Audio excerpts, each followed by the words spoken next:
Hello, welcome back to tomorrow's teaching, our Python course. Today we are talking about user input, and I've prepared a notebook here for you where we will see how this works. It's very important to be able to get input from the user. Every program you think of, right? If you think of whatever it is, a program to calculate something, a calculator, or a program to play music, Google Docs, your spreadsheet, whatever it is, needs user input. A program that does not take any input and just does the same thing every time would be a very boring, a very useless program. So it's important for us to be able, as programmers, as Python programmers, to get some input from the user in order to do something with that input. So in the easiest case, think of a calculator.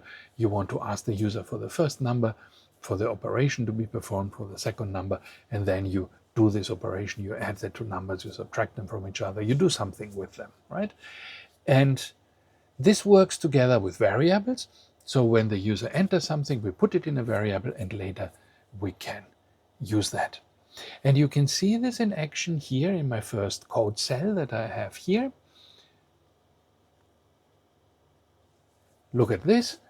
I use user as the variable in which I will store what the user enters on his keyboard. And then I use the function input to get the value from the user. So this is what I'm doing here. I say user and then the assignment operator. So the variable user should be assigned a value that comes from user input. This is what happens here. So input will stop. The user can type something, and when he presses return, he or she, then this value will go into the variable user, and then we will print it. We say print you entered, comma, and then user, which is the value of the user variable. So let's try this out. Control Enter to execute this. And you see it takes a moment because we have to connect to the Python instance. First time always takes a little longer. Okay, here we are. And now you see the program is waiting. It gave me this little box which shows me that I have to type something. And so now let's go and type something. Hello. Okay, and then I press enter, return, and it says you entered hello. And you see my hello is written exactly as I wrote it. Now I've entered my value, and the program has it in this variable user. One thing to note about the input function is that user input is always treated as a string, a text string. And you remember strings are special because the Python environment does not understand them and does not even try to understand them. A string is what you have within quotes. And this is something where we tell the Python interpreter not to try to understand it. So I can write normal English, it doesn't matter, whatever I write is just taken as it is and not interpreted. And this is important here because whatever the user enters, the program does not try to understand. By default, we can change this, but whatever I say in input is going to be a string that the program does not try to understand. And this is true even if I enter numbers now as the user. So here I say number 1 is input, number 2 is input, look at the code, and then I say print the sum is number 1 plus number 2. That's not going to work, right? Because number 1 and number 2 will be seen as strings. So what will happen? Let me execute this. Now it waits for number 1. Let's say I say true. And now it waits for number 3. I say 3. And the result now will be 23, right? Why is the result 23? Because these are strings, 2 and 3. Python does not try to understand them. And you remember concatenation we talked about in the previous session? When I put two strings together with a plus, they are just stuck together, they're glued together and produce a longer string. So now the string is 2, 3. It's not really 23 as a number, it's 2, 3. So the same would work, exactly the same. I can start it again and just say hello, and then I say the second string, I say world, and now the sum is hello world. You see that doesn't add anything, no space, nothing, it just sticks them together. Okay, so this is not how it works. My calculator does not work. What do I have to do? I have to do something called typecasting. Typecasting means that I change the type of a variable into another type, and type here means data type.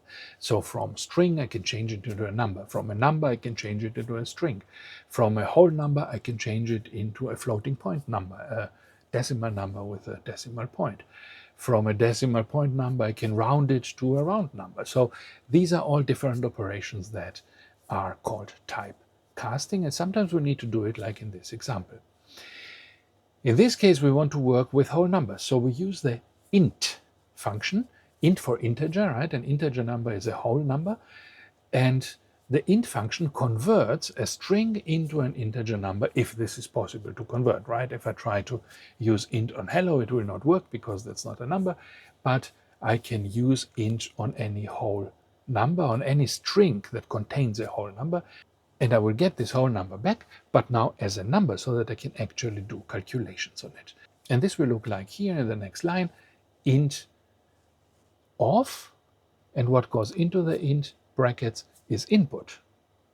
And so it will ask me for an input, then convert it into an integer and give this integer back to my computer program.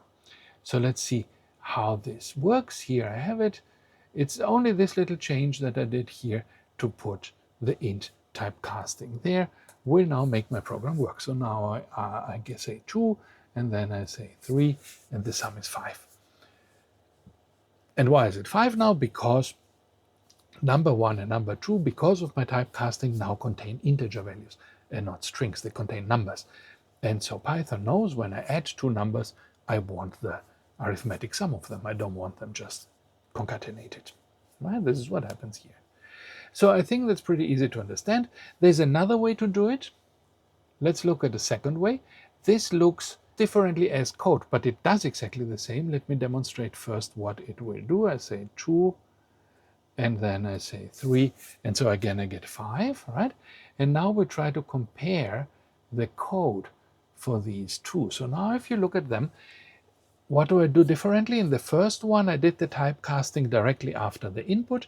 In the second, I did the typecasting in the print statement, not in the input. So what's the difference between the two? It's important that you perhaps take a moment, stop this video, look at these two pieces of code and try to understand, try to form a mental model of what's happening here and how are these two different. Okay, I will tell you now. So the difference is that in the first case, the typecasting happens immediately after the input, and in the variable I'm already storing a number. So number 1 is a number variable. So from now on in the whole computer program I have this number as a number, and I can use it to do all kinds of things that people do with numbers. I can add them, subtract them, whatever I want. In the second case, I store the string in the number, and for the rest of my program this number contains a string. I cannot do any operations with it. And I just typecast it the moment I want to do the calculation. So the typecast happens only within the print, but the rest of the program still contains the numbers as strings. This can be important. In this case, it doesn't matter. I can do both. But this can be important if the rest of my program primarily uses these numbers as strings or primarily uses these numbers for calculations. And one of the two will be more practical, right? Because I want to minimize the number of times I have to typecast these numbers. So if I'm using the values mostly as numbers, I will typecast them once when they are entered, and then I have the numbers. But for example, if the user can enter something that will later be used again and again and again together with strings, then it might be more easy to just keep it as a string so that I can concatenate it with other strings and so on. And the one time I need to do an operation on it, I typecast it specifically for this operation, as I'm doing here in the second example. So it depends a little. The safest of the two, probably for most cases, is the first one. If I know these are numbers, then I store them as numbers, so I don't have to think of it in the future to use them, to typecast them again. I can just leave them there. They are numbers now. I can use them in the rest of my program as numbers. Okay, so this program was not very friendly yet. You saw that it just gives me this little entry box, but I don't have any way to influence that or to even know what I'm supposed to enter there. So it's more user-friendly to talk to your user and tell them what they are supposed to enter there. And this is what we do here. In this program, you see we have, again, the typecast, the input, but then inside the input, we have a quoted string. And this quoted string is what will be output before the program waits for an input. So let me show you what this looks like. I'm going into this box and pressing Control Enter. And now it says enter a number, because this is what it said in the brackets, right? You see it up there. Enter a number, and now I enter a number, enter another number, now I enter another number. I get the sum 5. So it's exactly the same thing happens, but now the program asks me for the input. And this is a good thing because the user gets some guidance, right? It's important to explain to the user what they're supposed to be doing. As a user, you don't want to be just confronted with an input box without being told what you have to input there, right? Okay, so that's it for today. This was Input. Thank you, and see you next time. Bye-bye.